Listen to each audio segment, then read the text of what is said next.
আসসালামু আলাইকুম। আজকে আমি একটা বিষয় নিয়ে কথা বলবো। সেটা হলো যে চোখের রেটিনাতে আরেকটা পার্ট আছে রেটিনার পিছনে, সেটা হলো করয়েড। এই জিনিসটা নিয়ে আহ, সাধারণত বেশিরভাগ সময় আলোচনা করা হয় না। কর্ডাল নিউভাস্কুলার মেমব্রেন, যেটাকে আমরা সংক্ষেপে সিএনভিএম বলি, এটা সাধারণত বয়স্কদের হয়, যাদের বয়স 60 বছরের বয়সের উপরে তাদের হয়ে থাকে। তাছাড়াও আরও কিছু মানুষের হয়ে থাকে, যার মধ্যে যারা কিছু ডিজেনারেটিভ চেঞ্জ আছে, যারা মাইনাস পাওয়ার আছে, মাইনাস পাওয়ার অনেক হাই মায়োপিয়া, তাদের হতে পারে। যাদের এজ রিলেটেড ম্যাকুলার ডিজেনারেশন থেকে পরবর্তীতে আমাদের সিএনভিএম ডেভেলপ করতে পারে। অ্যাঞ্জিওয়েট স্ট্রিক নামে একটা ডিজিজ আছে চোখে, এখানে হতে পারে। তাছাড়া ট্রমা, আঘাতের কারণে এটা হতে পারে। আঘাতের কারণে আমাদের চোখের ওই যে করাড র্যাপচার হয়ে যায়, ব্রেকডাউন হয়, তারপরে এই সমস্যাটা হতে পারে। তাছাড়া হতে পারে আপনাদের যেটা যেটা আমরা বলি, যেটা অনেক দিন ধরে চোখের রেটিনাতে পানি জমে আছে, ক্রনিক সিএসসিআর নামে একটা ডিজিজ আছে। যদিও এই কথাগুলা সহজ না, যাদের এই রোগগুলা হয়েছে তারা এই ভিডিওটা দেখলে তাদের জন্য সহজ হবে।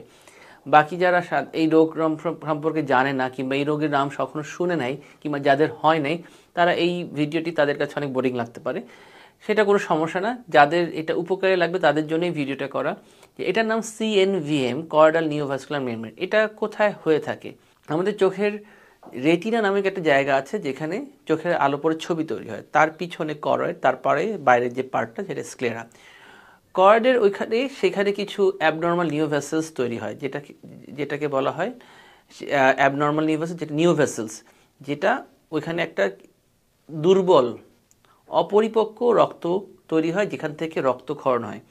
এবং ওই রক্ত যখন হয় ক্ষরণ, তখন চোখের রেটিনার ওই ম্যাকুলা পোর্শনটাতে রক্তটা জমে থাকে, যার কারণে রোগীরা কমপ্লেন করে যে ডাক্তার সাহেব, আমি হঠাৎ করে ঝাপসা দেখছি, কিংবা লেখাগুলো একটু আঁকাবাঁকা দেখছি, লেখাগুলো একটু বড় দেখছি, লেখাগুলো একটু ছোট দেখছি। কিংবা খেয়াল করে দেখবেন যে অনেকে ছানি অপারেশন করেছেন, ছানি অপারেশনের পরে খুব ভালো দেখতে পাচ্ছেন না। ছানি অপারেশন করার পর আপনার পাশের রোগী খুব ভালো দেখছে, কিন্তু আপনি ভালো দেখছেন না, কিন্তু লেখাগুলো একটু আঁকাবাঁকা দেখছেন, কিংবা লেখাগুলো একটু বড় দেখছেন, কিংবা একটা মানুষের মাঝখানে একদম সেন্ট্রাল পার্টটা কেমন জানি বাঁকা লাগছে, কিংবা একটা রেখাগুলো, যেটা মনে করেন অন্য বাসার জানলায় তাকান, জানলাগুলো যে গ্রিলগুলো সোজা সোজা থাকার কথা, সেগুলো আঁকা বাঁকা মনে হচ্ছে। এইটা হচ্ছে সিমটম।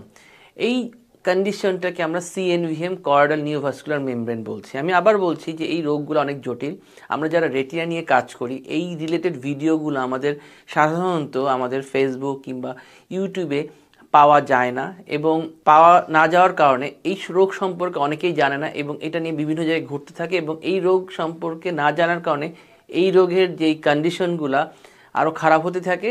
এই রোগের সাধারণত আমরা কিভাবে ডায়াগনোসিস করি, আমরা যে এই রোগের যে চিকিৎসা করতে হবে, এটা আমরা কিভাবে চিন্তা করতে পারি যে কি কি পরীক্ষা নিরীক্ষার মাধ্যমে আমরা এই রোগের চিকিৎসা শুরু করব। আমরা এই যখন সমস্যায় আসে, তখন আমাদের রেটিনা স্পেশালি, আমরা যারা রেটিনা নিয়ে কাজ করছি অনেক বছর ধরে, তাদের কাছে যখন আসে, তখন আমরা এই রোগের রোগীদেরকে আমরা দুইটা পরীক্ষা করে থাকি সাধারণত। একটি হলো অপটিক্যাল কোহেরেন্স টোমোগ্রাফি, যেটা সংক্ষেপে বলা হয় OCT, অপটিক্যাল কোহেরেন্স টোমোগ্রাফি। যেই পরীক্ষাটা করতে কোনো হসপিটালে 3000, কোনো হসপিটালে 3500, কোনো হসপিটালে 4000। এটা ওই হসপিটাল কিংবা যেই মেশিন দিয়ে করছে সেই মেশিনের কন্ডিশনের উপর, মেশিনটা কতটা আপডেট, সেইগুলোর উপর ডিপেন্ড করে। হ্যাঁ, সরকারি হসপিটালগুলোতে এটার খরচ অনেক কম, অথবা ফ্রিও করতে পারে, সেটা আলাদা ব্যাপার। আরেকটি পরীক্ষা করি ফান্ডাস ফ্লোরোসেন্ট এনজিওগ্রাম। ফান্ডাস ফ্লোরোসেন্ট এনজিওগ্রাম, যেটা চোখের এনজিওগ্রাম, এটা নিয়ে আমি অনেকগুলো ভিডিও বানিয়েছি, সেগুলো দেখবেন। ফান্ডাস ফ্লোরোসেন্ট এনজিওগ্রাম, এই দুইটা পরীক্ষার মাধ্যমে আমরা যাচাই করি যে চোখের রেটিনার কন্ডিশনটা। যেমন এমন রোগী আছে যে যারা অনেক হাই পাওয়ারের চশমা পরে, -13, -14, কিংবা -7, -8, চশমা দিয়ে ভালো দেখছেন। হঠাৎ একদিন খেয়াল করলেন চশমা যেটা আগে এত বছর ধরে ব্যবহার করছেন, কিন্তু ওই চশমা দিয়ে আপনি এখন ভালো দেখছেন না। ডাক্তারের কাছে গেছেন, ডাক্তার বলছে আপনার পাওয়ার ঠিক আছে, এর চেয়ে বেশি দিলে আপনি চোখে ব্যথা করবে, কিন্তু আপনি কম দেখছেন, আপনি কমপ্লেন করছেন, কিন্তু ডাক্তারকে আপনি বুঝাতে পারছেন না যে আমার এই পাওয়ার দিয়েও আমি দেখতে পাচ্ছি না, কিন্তু ডাক্তার কিন্তু ওর চেয়ে বেশি পাওয়ার বাড়াতে পারছে না। হ্যাঁ, এই ক্ষেত্রে আমাদের চোখের রেটিনাটা পরীক্ষা করা দরকার। চোখের রেটিনাতে আমাদের ওই ম্যাকুলা, যেটা চোখের সবচেয়ে সেন্সিটিভ পোর্শন, যেটা আমি সবসময় বলি যে বাংলাদেশের রাজধানী যেমন ঢাকা বলা হয়, চোখের রাজধানী হচ্ছিল ম্যাকুলা। তো ওই ম্যাকুলাতে যখন প্রবলেম হয় তখন, যেটা মাইনাস পাওয়ার রোগীদের যখন হয় টের পাওয়া যায় না, খুব হালকা করে শুরু হয়। তো এই ক্ষেত্রে আমরা এই ওসিটি করার মাধ্যমে আমরা ডায়াগনোসিস করতে পারি যে আপনার সিএনভিএম এই রোগটা হয়েছে। এখন আপনি প্রশ্ন করতে পারেন, ডাক্তার সাহেব যে এই রোগ হলো, এই চিকিৎসা কি বাংলাদেশে আছে কিনা? আমি সবসময় বলি যে বাংলাদেশ এখন চিকিৎসা এত স্বয়ংসম্পূর্ণ হয়েছে, আলহামদুলিল্লাহ বলবো সবসময়, যে আমরা এখন চোখের যে কোনো ধরনের চিকিৎসা এই বাংলাদেশে খুব সুন্দর করে দিতে পারছি। যদিও সকলে জানে না, হয়তো বুঝতে পারে না সকলে, বিকজ বাংলাদেশে যারা পেরিফেরি প্রত্যন্ত অঞ্চলে যারা থাকেন তাদের ওই জায়গাগুলোতে রেটিনা নিয়ে কাজ করার মানে সুযোগটা কম, যার কারণে এই রোগীগুলা বিভিন্ন মাধ্যমে দেশের বাইরে বিভিন্ন জায়গায় চিকিৎসার জন্য চলে যাচ্ছে। কিন্তু বাংলাদেশে এই চিকিৎসাগুলো হচ্ছে এবং নিয়মিত করা হচ্ছে। এই পরীক্ষার মাধ্যমে যখন আমরা দেখি যে এই রোগটা আছে, তখন আমরা যেই কাজটা করি, চোখে আমরা ইন্ট্রাভিট্রিয়াল ইঞ্জেকশন, NTVEGF যেটা দেওয়া হয়, NTVEGF নিয়ে চোখের ইঞ্জেকশন নিয়ে আমার অনেকগুলো ভিডিও আছে।